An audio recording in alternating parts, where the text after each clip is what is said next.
Hello, hello, hello, and welcome to the Blue Oval Podcast. I am Ben Weissel, and joining me, as always, Garrett Satlin. How's it going, man? Ben, congratulations. Just take a victory lap. How does it feel? How does it feel? Don't even give the readers any context. Just the readers, listeners, whatever. Don't give them any context. How does it feel? uh, Weird. I'm not used to feeling good feelings towards a Philadelphia sports team. Granted, this is the second time that they've made a Super Bowl now in 3 years, but it still just doesn't feel. I'm much more at home with the Sixers, where I'm just assuming something will go wrong and like proven correct nearly every time. I mean, it's currently going bad, very poorly right now. It's going almost impossibly bad. So that's where I'm more comfortable with, but I'm enjoying it. It's a good weekend. Yeah, it's the thing with Birds fans is that like you're just always in a constant state of frustration. Yes. It borders on the line of anger, and then at the end of the game, it's like, no, I told you, like it was no problem. I had my Jim's cheesesteak right next to me, I believe, the whole time. So, yeah, I congratulations. I'm sure it's gonna be really really nice. I was with a bunch of Commanders fans who were Ah, yes. they were quite depressed, and then I started doing the EAGLES Eagles chant. They're like, "You're a Steelers fan." I was like, "I know, but it's way more fun to chant that." So, all right. You know what else is more fun? When we get more reviews. Although we did get one on Spotify, that was great. So thank you to whoever did that. But let's get those numbers up. Those are rookie numbers. We'll get those numbers up. But other than that, Ben, we've got a small handful of performances to cover today. Looks like we're going to cover six Sure. ish. Um, and then we're going to do our annual over unders. And what those are is that each year, Ben and I make predictions to what kind of times it will take in order for certain athletes to get into the national meet after scratches. And we will take the over and the under on that. We set our own lines and we try to predict. Last year, I think we did pretty well, right? Did Yeah, we? yeah, yeah. I mean, the lines were pretty darn accurate. Whether or not we went right on the over under was a little bit of a mixed bag, but the lines were good. So, but for now, we will start with some performances. And I think we have to start with Wilma Nielsen from Oregon. Her 425-mile mark. She pushed Tuohy to the line at the Armory at the Dr. Sanders Scorcher meet. Unbelievable performance. NCAA number 3 all time. Ben, first reactions from that performance. I thought it was a typo. 425. I thought 429 sounded like a really good performance from Wilma Nielsen, and for her to, I mean, not only run that time, but to nearly take down Tui is pretty staggering as well. I think there's very few races during the regular season where you can make such an emphatic put together such an emphatic performance from a multiple amount of levels, right? Where it's not just like, hey, you ran really fast, or hey, you just beat someone, really impressive. In this case, it seems like she got almost everything, where she went toe to toe with one of the greatest NCAA athletes of all time, who's fresh out of the NCAA, and also gets a very very fast time, right?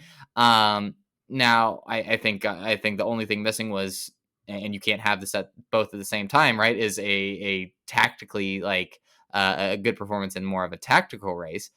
If she can put together like a really good win against some collegiates, then and just replicate this kind of performance, then all of a sudden she's looking at like one of the best, if not the best miler in the country. And that's not something that we thought was even remotely possible for Nielsen coming into this year. Yeah, I mean, to me, the time was one thing. Like 425 is phenomenal. I'm kind of been preparing myself for some of these times to just be otherworldly and kind of Yeah. out of, we're just in that era where this is just going to happen. And I said I thought the mile national record was going to fall this season, at least collegiately. Same thing on the men's side. But for me, what Nielsen did in terms of her poise, she looked like she had a legitimate shot at times to kind of really go after Chewy, potentially, kick her down. Didn't happen, but she was the only one who went with Tui when the pacer stepped off. There was conviction in her moves. She looked strong throughout the entirety of the race. It was an unbelievably impressive performance. And you're right. If she had just run a fast time and got dragged in a fast field, that's one thing. If she had just won a race in a decent time, but that wasn't nearly that caliber, that'd be nice too. But the very rarely are there sole performances where I can just suddenly say, okay, that person's a national title contender. And I think this is one of them.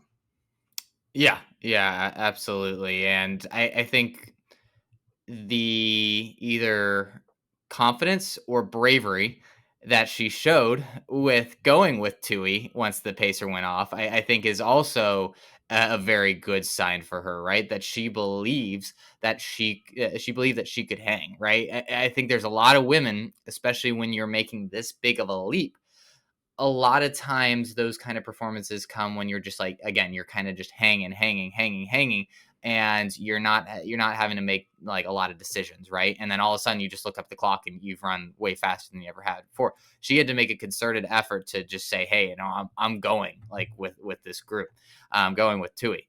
And I think that speaks to, one, she knows how fit she is and has full confidence in her abilities at this point, which I think bodes well for her compared to a lot of people who have taken these big jumps in years past. Yeah. I mean, you saw her in the mile opener at the Boston U season opener. You saw like her run 4:31, was it? 4:32, I think 4:31. And like it looked like a jog in the park for her. Like she looked like there was just no problem. And what I've said before, and you've heard me say it 1,000 times, is it's one thing to run fast, it's another thing to have control of your fitness and be able to convincingly make moves on your own free will, regardless of the race situation that's happening. And that's what we saw. So right now, Nielsen, Kimberly May, and Claudia Kazmierska. Who right now is your favorite I for the still bronze have medal? May, Yep. but yeah, I don't think it's crazy that we're talking about Nielsen just in this conversation. I like I said, I think she's maybe a performance or so away from being able to be at the top of that and come into the national meet as a favorite. But she's put herself in that contender category off of what she's done so far this indoor season, which is an incredible testament to how strong these performances have been so far. Absolutely agree. Absolutely. Speaking of strong performances, and this performance came on Yeah, Sunday, which was odd. I was like, don't they know that the Birds are playing? But it was Grace Hartman with what appears to be a very like set up race yeah, a with cavalcade of pacers, the basically. Pacers here. I don't know if Sixted was, but um, Grace Hartman runs 15:19 for 5,000 meters on a flat track at JDL that converts to 15:12. Just when I was about to jump off the Grace Hartman bandwagon, she brings me back in again. And now I can only just throw up my arms and be like, well, got to make room for her in the rankings. Not that I think she was already ranked anyways, but the point standing, are we at a point where we can say Hartman's an all American lock? Yeah, I mean, I think she put together a solid BU performance, but I think after that cross country performance, we would have expected a little bit more than maybe 15:32. This one feels like what we would have, somewhere around where we could have expected, right? 15:12 after the conversion is probably faster, but I think at this point she's certainly one of the top 8 women in the country in the 5K, and so I and probably top 5, honestly. So I think you can safely call her an All American lock. What did you learn from her from this performance about her? Did we learn anything?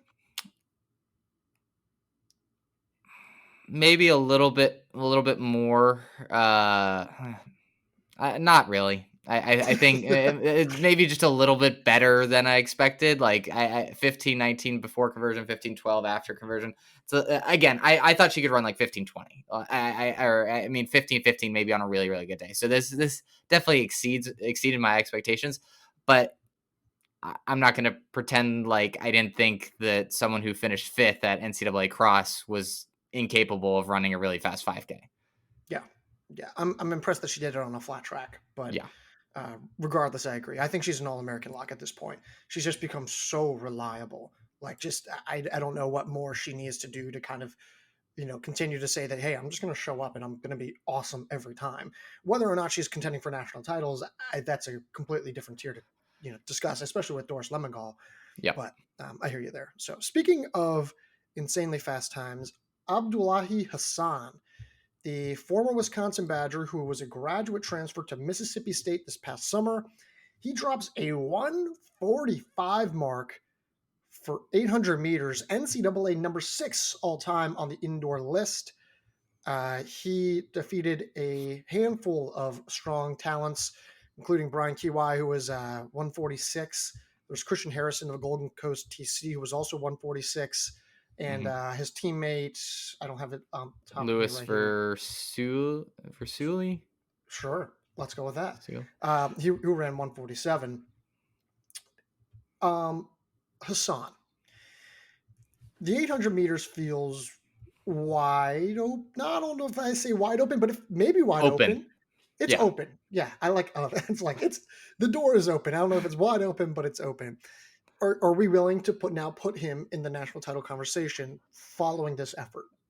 I think conversation is certainly the right way of framing it. I think contender would be maybe a little much, but he's someone when you're talking when you're sitting down to write the preview. Like if we're going to sit down to write the preview of the 800 meter at nationals, we would have a couple lines on him, right? And when we're talking about who can win, and I think that's where he's entered. It's not necessarily like he's in the inner circle necessarily yet, but and I think you wrote this out really well in your first thoughts article. We could have seen something like this happen with him, right? He had so much potential coming to Wisconsin. He flashed some of it, but there wasn't that huge improvement coming out of high school when he got to Wisconsin. And he had some good national performances, especially in the DMR. I think that one DMR 800 leg I think sticks out to me as probably his best performance in my mind. Yep. And we just didn't see that really translate to the individual level of him being up there with the top guys in the country. Now it's the Mississippi State program who has developed some of the best 800 meter runners we've seen in the last decade. You could see that he could take another step forward because the talent has always been there. It's about just unlocking it to get to this 145 range. And clearly he's able to do that. Now can he translate this into consistency, which has always been an issue, and him utilizing this fitness tactically correctly. That's why he's not in that inner group yet, because we got to see him do this once or twice more in a little bit more of a competitive field in my mind.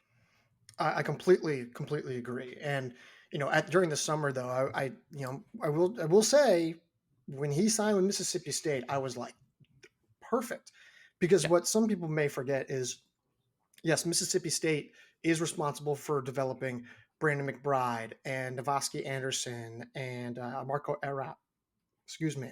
But Coach Chris Woods has been really phenomenal with top tier individuals who are Canadian. Abdullahi Hassan is a Canadian. Brandon McBride is Canadian. Marco Arap is Canadian. Anderson's Jamaican, but that's not the point. So it's like destiny is saying Abdullahi Hassan is going to be a true star. The pedigree is beginning to come out. I agree. We need to see a bit more, as there are a ton of sirens outside my window right now. But that's all I got on that one, though. Should we do like a hot take alert here? Now that you're seeing all these sirens, this is good. Yeah. We can implement the sirens as like the hot take. I don't know if Wyatt can even do that, but we'll leave it up to him. Why not? I like it. So yeah, I think we both agree he is set up for success, and I think we can. I mean, the sky's the limit, right? He's someone that absolutely could win an NCAA title this year if he puts it all together over the next couple of months. So very excited to track him for the next month or so, because again, he has all the potential in the world. But let's move on. And let's talk about someone who has improved their stock almost as much as anyone in the country over the last year or so, and takes home a win over some of the best milers in the country, and that is Marco Langon, running 3:54, beating Liam Murphy, Gary Martin, among others. Just again, kind of caps what has been a whirlwind 12 months for him, and finally beating his teammate Liam Murphy in the mile, I think has got to be sweet. It was so interesting to see how bad he wanted it, right? A lot of times when you see two teammates running down at the end, especially if it's not for like a national championship, like if it's for in a regular season race, they're not like diving across the line nearly like Langon did, but he pushed it all out there and was rewarded with the victory. How does this change your thinking on what he does at the national meet? Because he's put together some strong marks across different events. Is the mile his best event? No, I don't think the miles is his best event. I think the 3K is his best event. I think when you combine what he did in the 5K, which is a 13:14 PR, am I correct? Mm-hmm. Yeah, Yep. 13:14. And you combine that 3:54, the 3K is where he's at. He qualified for the national meet last year in the 3K. So in theory, Yep. 3K is the best. I think he does the double. I think he does the 5K, 3K double. It was great that he took down Murphy and he took down Martin, two guys who I think we were like, hey, would we be totally shocked if they won the national title? No, maybe less so now. But No. um, if anything, I think it just shows us, hey, he does have as much maybe turnover as he does endurance, and he's willing to be aggressive and kick hard in fast races. Like that kick was intense. It was like a very Limbs were fiery kick. flying. Limbs were flying, yes. And it was pretty fun to watch, at least at the tail end there. So yeah, I still think he's a 5K, 3K guy. I think there's way too much cross country success and too much endurance there for him to go elsewhere. Could he run the mile? Sure. I don't know why he would. I think it would make more sense for Murphy to go all in for the mile and then maybe they both come back doubling on the 3K, but we'll see. Yeah, I agree. I think the only thing that I think this necessarily changes is maybe Villanova goes all in for the DMR, and they both run the 3K, because they're now with Murphy and Langon, you're putting together a beginning leg and an anchor leg that is going to be as good as anybody's in the country, and I think that could be an option that's on the table at this point. Well, Dan Waukee, remember, is also their Yes, 147 right. guy. So Yeah. they've got a complete lineup. You want to talk about DMRs, man? They're going to win Penn relays again, aren't they? Yeah. Yeah. Yeah, All definitely. right. Well, okay. Let's move off of that. Collins Kiprotich of New Mexico fends off Walid Suleiman at Yeah. altitude, Wild. which is wild. 358 holds him off at altitude. That gets converted down to 353. Happen Samuel also runs 358. He gets a 354 conversion. There was Lucas Kiprop, who gets a 355 conversion, and Ishmael Kipkuri with a 358 conversion. Kiprotich, I think we thought he was going to be just a true long distance runner. Now Yep. he beats Suleiman and runs a really fast conversion. How should we even properly, like, how do you even analyze this? Can we analyze it? Yeah, I'm hesitant to analyze it super intently until we see it at like sea level, because these kind of we've talked about this so many times. These strength-based runners running at altitude where they are used to running at altitude, especially like in New Mexico. These guys it's a different kind of setup than it is running at sea level and running like a 353 with the amount of turnover that is needed. You can power through and like strength your way through some of these miles with the conversions that you get, but still, it certainly puts him on the map in terms of a possible miler. Like it's not something I think a lot of us considered. And again, what a flex for just New Mexico as a program. I mean, Yeah. all those times that you just rolled off, incredible to see that many guys running that fast at altitude. I mean, yeah, they're going to be insanely scary this coming fall. Yeah, I completely agree. Yeah, I don't really know if we really learned a whole lot, like you said, but I mean, it does put them on our radar. Was surprised Kipuri was as far behind as he was, given his talent, but he's also more of a longer distance runner. It's his first collegiate indoor track race. No worries, whatever. Lucas Kiprotich, 355 conversion, great step in the right direction. He's been struggling with consistency as of late, so nice to see him put up a nice performance. But and Absolutely. moving on to oh, sorry, did you want to do this? Yeah, Thank you. you're rolling. Go ahead. I'm rolling. I'm on top of this. Moving on to our final performance that we will cover is Iowa State's Emanuel Galdino runs 355 in the mile and doubles back to run 147 over 800 meters. And the catch is that he did it in less than 5 hours. Huge breakout day, I guess you could say, for him. Yes. What uh, what are you learning from not just his breakout performances, but the fact that he did the double as effectively as he did? Yeah, I think it bodes well for his ability to get through rounds and potentially even I know very few people have done this, but do the double of the 800 and mile. For someone who, again, we're gonna have to see more from him to be someone that we think can qualify for finals.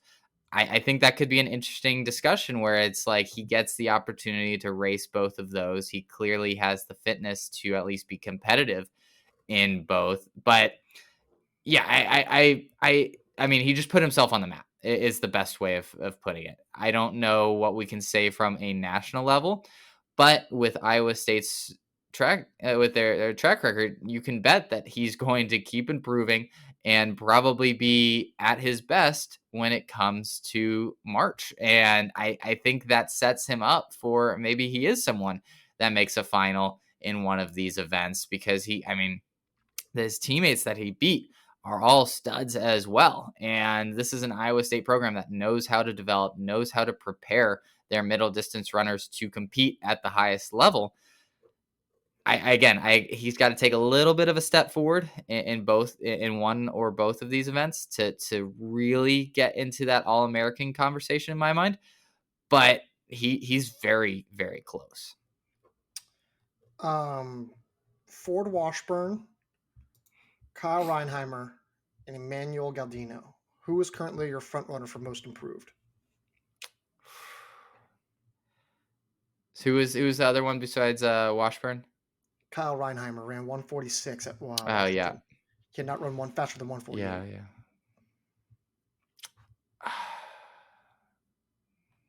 Probably Galdino. Mm-hmm. I would not argue with anyone. Yeah, that's a tough one though. I agree. I mean, they've all taken big leaps forward. That award's gonna be so brutal. I feel like I say It that always every is. season. Yeah. It's such a hard one to give out. But yeah, I'm just more excited to see what Galdino can do moving forward because I think he's really flashed that hey, you put him in any field and he's going to be competitive and pretty much whether it's the 800 or the mile. And I just want to see him kind of do it again against some other competition besides his teammates. I agree. All right, Ben. Oh, real quick though, I guess before we go on, some Yeah. performances that we did not cover, although we did write down, was Pamela Kosgey running a 430 mile converted, Doris Limmengal running a 443 854 mile 3K weekend double, Gladys Shipnagedich running 202 over 800 meters to take a win, and Tatum David her first collegiate win in a 433 mile. So just some performances that we felt like we weren't really going to have time to kind of go over, especially with our lines. So let's go to that. Our annual over unders, which is a fan favorite, and by fan favorites I mean it's our favorite. Our favorite. So Yep. it's our favorite. But what we do here is we go through the 5 distance events: 800 mile, 3K, 5K, DMR, right? And we try to attempt on both the men's and women's side to figure out what is going to be the cutoff time, or we set a line, we set a bar, we set a certain time and say, will the qualifying time for this event be faster than this event, meaning under, or will it be slower than this time that we have set, meaning over? So This is also not going to be for the automatic top 16. We are guessing for scratches as well. And with each of these lines, we do have last year's line and what it actually was. So we will include that as well. Ben, why don't you kick us off here with the men's 800? Sure. Let's start there. So, to give context, in 2024, it took 147.39 to get into the national meet, and that was the 17th man on the performance list. We had our line at 146.96. We both correctly said over on that. The line that we are setting for 2025 is 147.22. And to give a little context on where we're at currently with that number, we have, let's see, we have 7 men under that line currently. Emanuel Galdino at 7 at 147.19. So, Garrett, faster or slower than 147.22? I am going to say faster, meaning under. Yep. I think we're already at 7 guys. This is an event that rarely gets scratched. Um, I don't really think that we've seen a ton of 800-meter specialists really come out and truly attack that distance. Like Kadali has not contested that event yet. Nick Plant has not contested that event yet. There's a handful of other names. So I'm just saying Whitmarsh has not contested it. So the list goes on and on and on. There's a large handful. And then, of course, there's going to be a handful of breakout names. We're already at 7. Give me the under. I will take under on that. Yeah, I agree. I think 800, again, it's important to remember, when do these performances generally happen in the year for each of these events. So, like with 3K, 5K, you'll see a lot of qualifiers come in that December BU meet. Whereas with the 800, you're going to see a lot of these times come from the week before conference, and so it's really you're going to see a ton of qualifiers come in the last couple of weeks. And so I agree with you. 7 under that mark already, and 6 under 147 already. And you have, let's see, we have 11 men who have been under 148. So again, they can improve. Some guys who haven't competed yet, like you mentioned, can come in there. I think we're going to see a lot end up being not 146, but we're going to scare that, I think, this year. Yeah, I completely agree. So we're both saying under. Let's go to the women's 800 meters. Last year, it took 202.86, which was the 16th last. That was the 16th last person in for the women's 800 meters. There was no scratches. The line that we predicted was 203.10. Ben was correct in saying that it would go under. I said it would go over.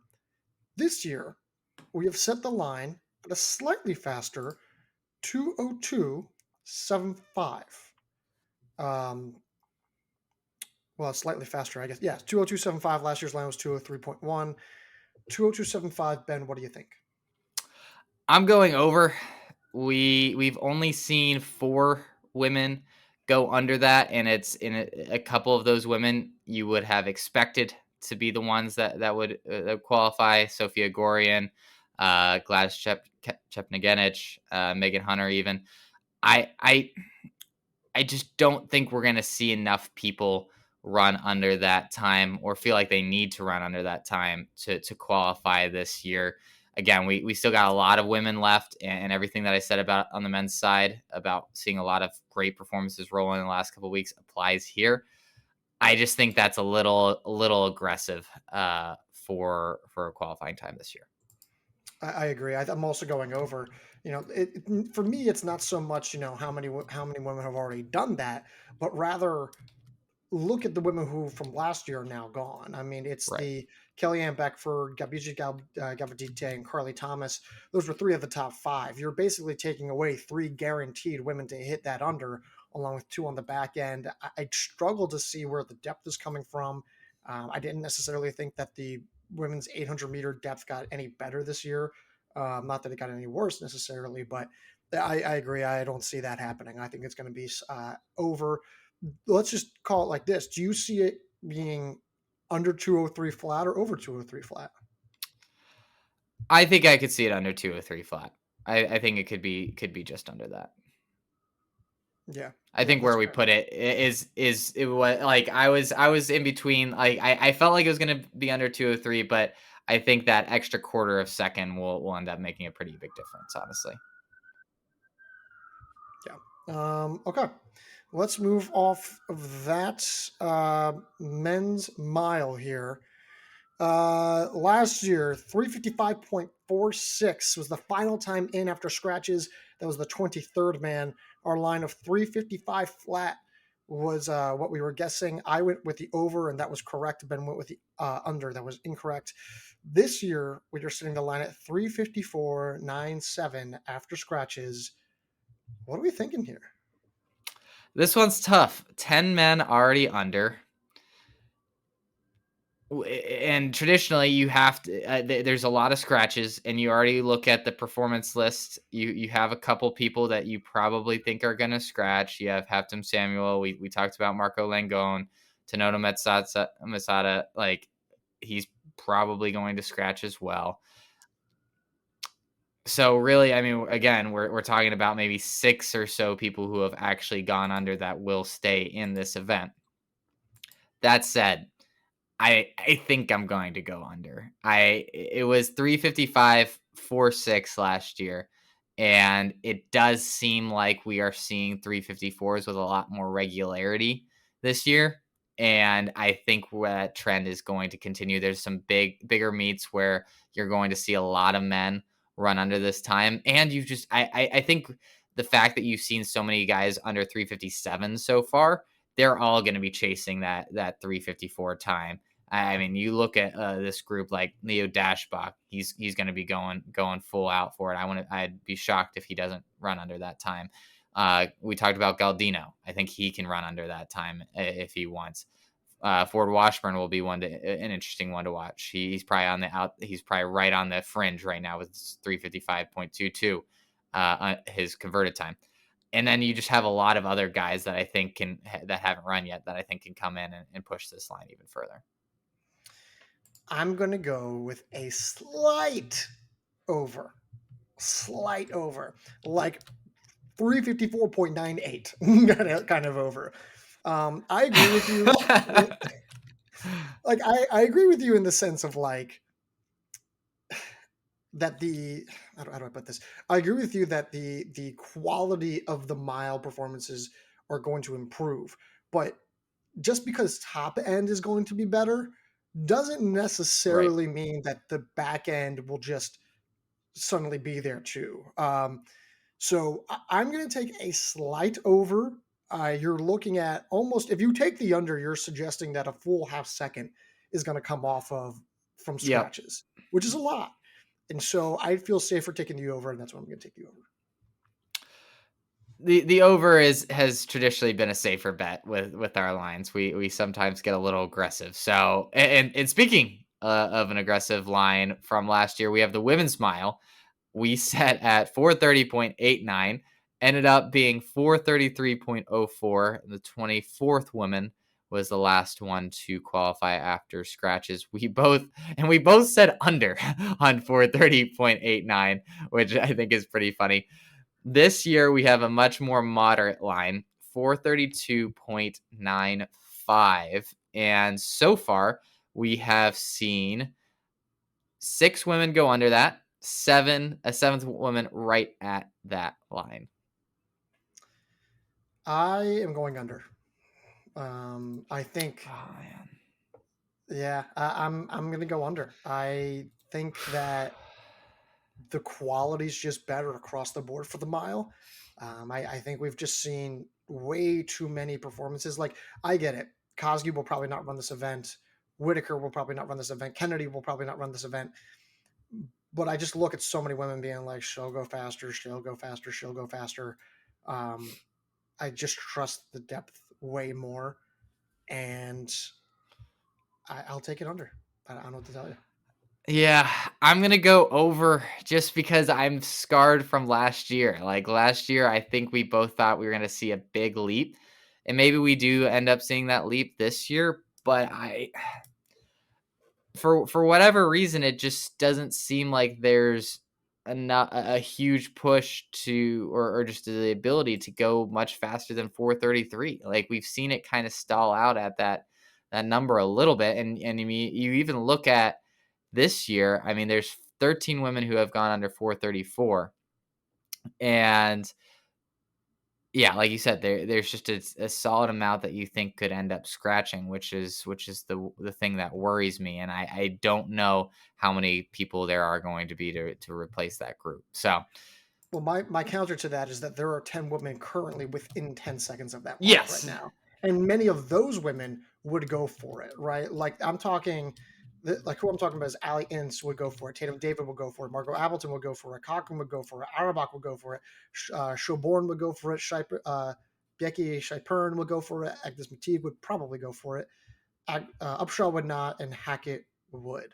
So yeah, when you consider that so many women, like the top of the event, like Kazmierska and Flockhart and someone else who I'm just not even thinking of, I think they're going to go after it. So yeah, it'll be. I think it'll be tight. I would not be surprised to see it go under. Certainly. All right, moving on. Men's 3K. Last year, the last time to qualify was 7:43.83, and that was the 16th man in the performance list. Our line was 7:43 flat. We both went under incorrectly. This year, though, we are setting the line much further down. We are putting at 7:41.86, and that is largely because we have seen this event get insanely faster. 7 men already under that mark, and a lot of men well under that mark, with a host of men right behind them ready to attack this event later on this year. Where are you at in terms of over under 741.86? I'm going under. I'm going under. I think when you see 4 guys run 7:38 or faster in one race, um, I don't know how this isn't faster. Like the 3K field hasn't really diluted. I mean, it's Nico Young isn't there, but who else like is gone? Is it okay? Maybe Alex Mayer. Did he even like qualify for last year's? You know what I mean? Like as I kind of go through all of this and I look through the 3K, it's not like a lot of these guys are gone. I mean, okay, maybe Luke Hauser, SIE, sure, but oh, that's Milo. Excuse me. I was wondering. I was like, man, makes no sense. But yeah, a lot like Well, Los they Heras could is have run the gone. 3K Roberts is too. gone.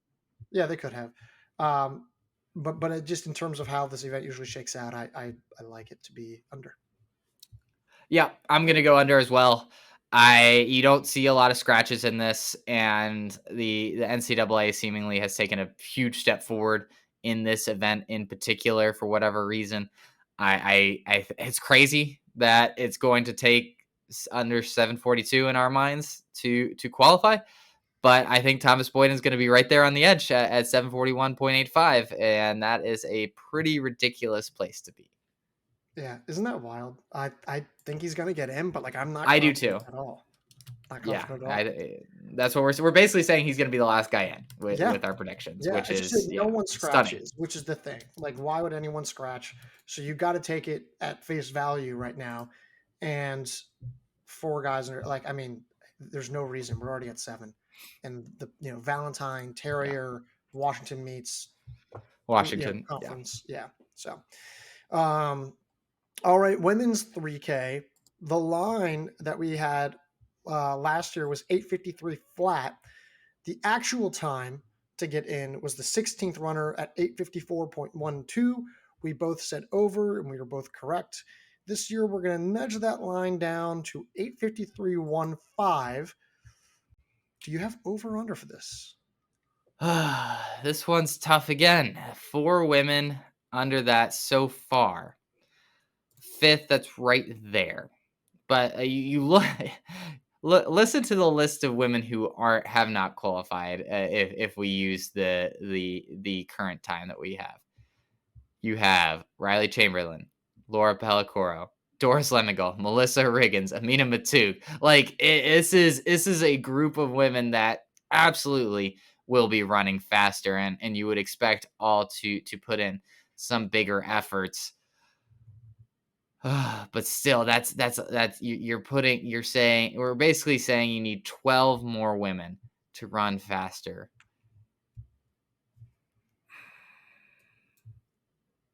I'll go. I'll go under just because the 3K has just been so. Again, I don't think anybody's going to be scratching. Everybody's going to take a shot at this at some point. I'll go under. I'm struggling with this one as well. I'm going to go over. Markovic is gone. Volby is gone. Ramson is gone.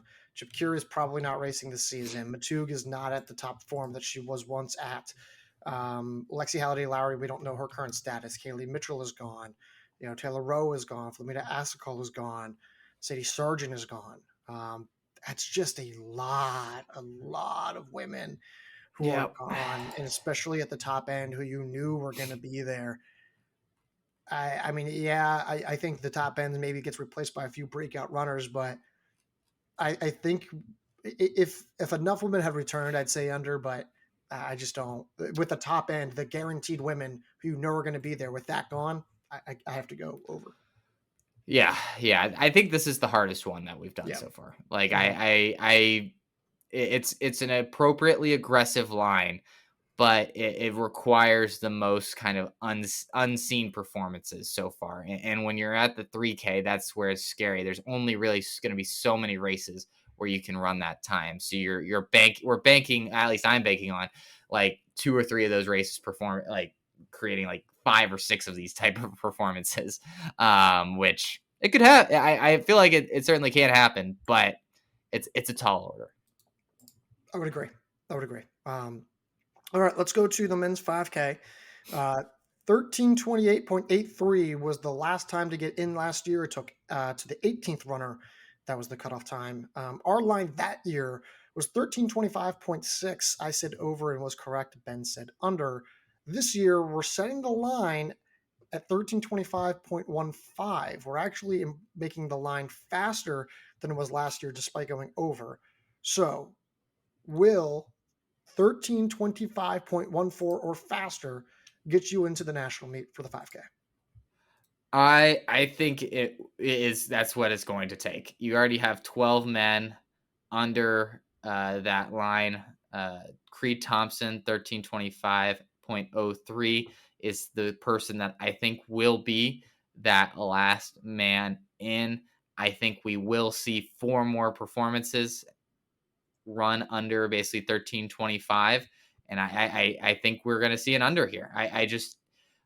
We saw a lot of guys take their shot at BU and hit, but there's still a lot of other guys that I think have the potential of running under that 13:25 and making it to the national meet. I just four guys doing that seems too likely in my mind. Well, when you put it like that, yeah, that's a fair point. My counter to that would be, as I try to bring this back here, my counter to that is how many of these guys are definitely running the 5K, right? Like Blanks is gone, which we have to remember. Yeah, that's true. So Murphy, we think he's running the 5K. I think everybody else should. Okay, but what about Masao? Is Masao going to do it? Because he has done the DMR 3K for the last 2 years, right? Yeah. I got to think they have enough guys that they don't need him in that DMR at this point.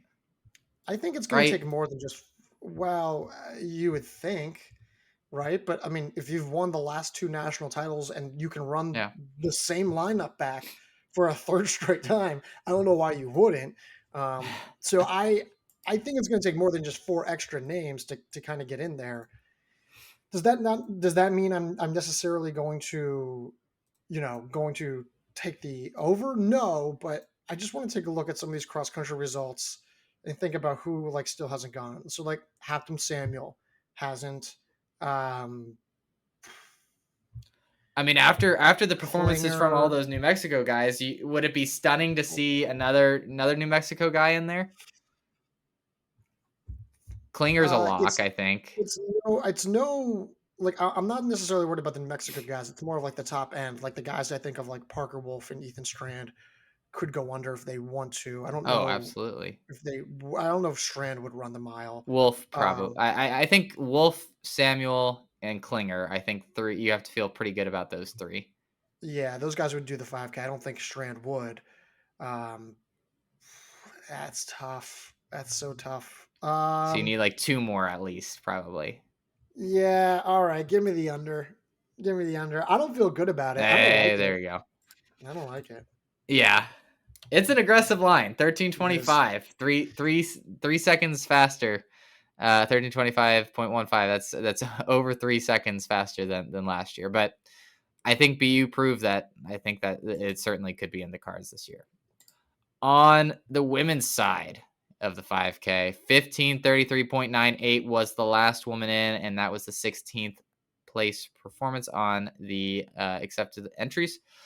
Our line was 15:36.1. We were both right going under there. And this year we have set the line at 15:32.00. We have seen so far 12 women go under that mark, very similar to the men's line. Are you coming down in the same place as we did on the men to go under here, needing probably 4 or 5 more women to run under this 15:32 line? I think enough people run to get under it. It's just who scratches. And that's where I struggle. Like McCabe could do it, but is she running the 5K? I don't know. Um, Yeah, I mean, I would think could so. man, this is I, hard. Like Appleton, I I think think could do it. everybody does it, right? I mean, I don't know about that. I mean, I think McCabe and Ayildez and like Elmore and Appleton. I mean, those women could definitely do the mile 3K double. They could do DMR 3K. Um, right, but I'm saying out of the 12 women who have already qualified, or in our minds qualified, like who's scratching out of this group? no one. Yeah. Um, but 15:32 flat, and they're all right there already. It's just when I look at the cross country results, it's just like a pretty decent gauge of like who Yeah, will and yeah, who yeah. will not make it. I struggle to find someone that like I struggle to find women who like I feel pretty good about getting under there, which is the problem. Yeah, I'll still take the under. It's another one I hate. I hate that. Oh, I don't know what to do here. I was hoping you were gonna say over, so I could say like I would feel like I could go a little different. Um, I mean, this is your uh, fault for the record. yeah, I know. I set these lines that They're great I was lines. like, They're I phenomenal don't know lines. what I'm gonna do here. Um, I'm gonna go over just for purely for like variety's sake because I think it's a 50-50 shot. I think this is one of the best lines we have because I think Yeah.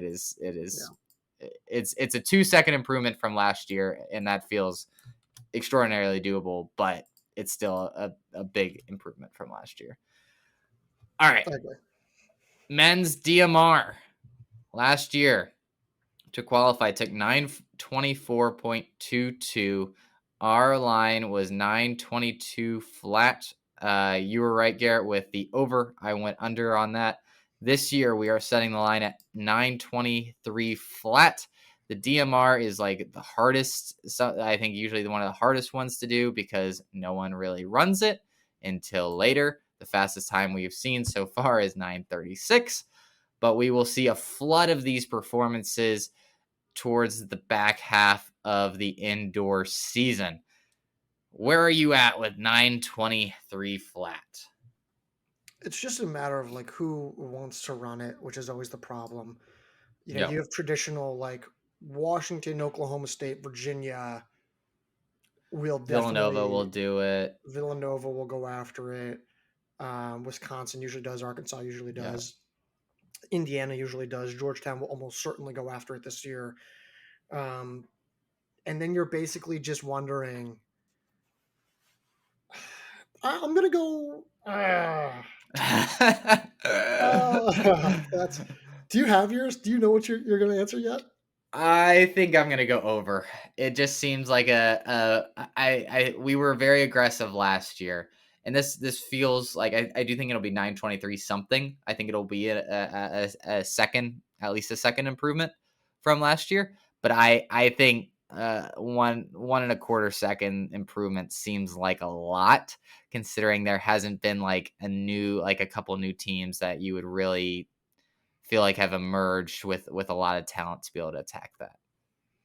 Yeah, but the thing that happens is that sometimes there's just lineups that really don't have any business Right. being there. They're just There all were, solid.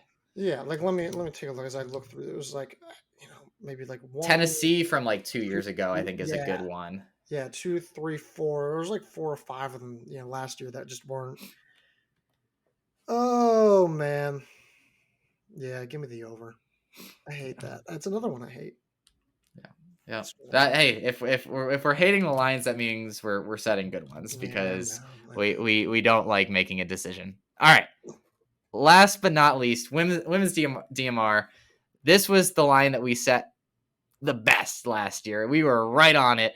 1052.06, which was technically the 13th place performance because there was an A B team who both got in there. Our line was 1052 flat. I went over, and so I was right by .06, and Garrett went under, and he was off by .07. I So do you know think what that difference is? That difference is someone handing off the exchange zone and having to go around the athlete. yes, Like that's the it's difference. it's ridiculous. We will never set it. We will probably never set a line No. that's this good. And the fact that we were on either side of it, I think it also means that it was a perfect line. So this year we're sticking right with our guns. 1052 flat once again. Over or under on this one? I'm gonna go under. I think there is, like, you look at last year's DMR field, it really hasn't gotten any worse. It's gotten Maybe, better, I think. yeah, you could argue it's gotten better. So I'd say like Oklahoma State won't necessarily be in it as much as they were last year. Yeah. Maybe Notre Dame won't be in it as much as they were last year. But outside of that, I don't really know if it really changes anything. Florida maybe won't be in there, but I don't think anything really changes in the grand scheme of things. So I'm going to go under. Yep. I agree. I think it's going to be right around here, but I think 1051 mid is probably where I think it ends up. I agree. So, all right. So just to recap, here we go. The men's 800, our line is 147.22. We both had the under. The women's 800, our line was 202.75. We both have the over. Men's mile, 354.97. Garrett had the over. Ben had the under. Women's mile, 432.95 was our line. Garrett had the under. Ben had the over. Men's 3K, 741.86. Garrett had the under. Ben had the under. Women's 3K, 853.15. Garrett had the over. Ben had the under. Men's 5K, 1325.15. We both had the under. Women's 5K, 1532 flat. I had the under. Ben had the over. Men's DMR, 923 flat. Both had the over. And then women's DMR, 1052 flat. We both had the under. Oh man, these times are faster and faster every year, and it's I think helpful for us to look back at what we set the year before because it's an interesting glimpse into what we were thinking around this time of the year, right? Like if we were seeing these incredible performances, like man, it should never go like the improvements are never going to stop. We're going to see these huge like 2-3 second improvements, and we were maybe a little overambitious, but I think these are really good lines, and I'm again, it's amazing what it takes to make the national meet during the indoor season. It's one of the hardest meets I think in the world, honestly, to make. Yeah, I agree. So, Ben, good job. Thank you for all your hard work and effort. For those listening, we got John Thomas Terrier Classic coming up at Boston. I'm still working on a photographer. Hopefully have that settled by the time you guys are listening to this. We're also going to have some content out from New Balance Grand Prix. We're going to be sending a guy out there too on Sunday. So go check that out as well. Instagram, YouTube. We're going to have Will Logia on site for that. Ton of content on the way with Boston previews and predictions. We've got our new rankings out for all divisions across the board on the site, and a ton more. Of course, go subscribe, rate, review, podcast. You know the deal. So that's all. Awesome. Well, until next week, Garrett, I'll talk to you. I'll talk to you.